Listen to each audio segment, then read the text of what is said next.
Medical కాలేజీలను కూటమి ప్రభుత్వం private పరం చేయడాన్ని వ్యతిరేకిస్తూ విజయవాడలో సిపిఎం ఆధ్వర్యంలో రౌండ్ టేబుల్ సమావేశం నిర్వహించారు.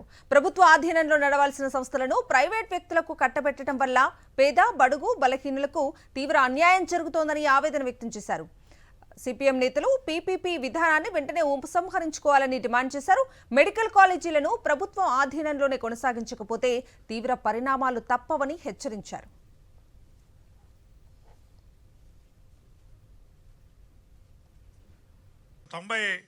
రెండులో జనార్దన్ రెడ్డి గారు ప్రైవేటు ఇంజనీరింగ్ కాలేజీలను మెడికల్ కాలేజీలు స్టార్ట్ చేశారు. అప్పుడు తెలుగుదేశం పార్టీ అపోజిషన్లో ఉంది. నేను ఎస్ఎఫ్ఐ రాష్ట్ర కార్యదర్శిగా ఉన్నా. దగ్గుబాటి వెంకటేశ్వరరావు గారు తెలుగు యువత రాష్ట్ర అధ్యక్షులుగా ఉన్నారు. చంద్రబాబు నాయుడు గారు తెలుగుదేశం పార్టీ ప్రధాన కార్యదర్శిగా ఉన్నారు.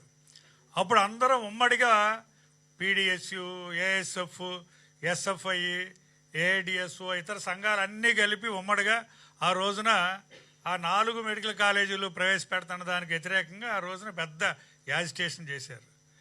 మరి మొత్తం మీద ఉమ్మడి ఉద్యమం ఫలితంగాను కోర్టు కూడా ఆ రోజున దాన్ని కొట్టేసింది. ఆ రకంగా ఉద్యమం సాధించింది.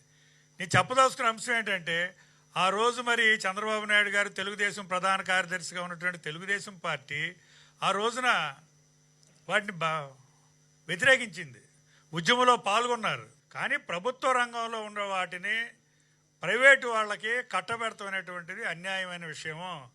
ఇది పేద, బడుగు, బలహీన వర్గాలకి అన్యాయం చేస్తుంది, సామాజిక న్యాయానికి దెబ్బతీస్తుంది.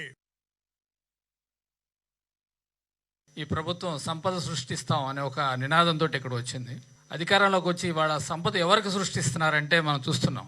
ప్రజల సొమ్ము, ప్రభుత్వ సొమ్ము రెండు తీసుకెళ్లి ప్రైవేటు వాళ్ళకి ఇచ్చేసి ప్రైవేటు వాళ్ళకి సంపద సృష్టిస్తున్నారు తప్ప ప్రజలకి సృష్టించట్లేదు, ప్రభుత్వానికి సృష్టించట్లేదు. ఈ పీపీపీ విధానం అని చెప్పేసి ఈరోజు ఇది కొత్తగా మొదలుపెట్టారు. కాబట్టి ప్రభుత్వం ఇన్వెస్ట్ చేసినప్పుడు అది పూర్తిగా ప్రభుత్వ ఆధీనంలో ఉండి ప్రభుత్వం నిర్వహిస్తేనే ప్రజలకు మేలు జరుగుతుంది.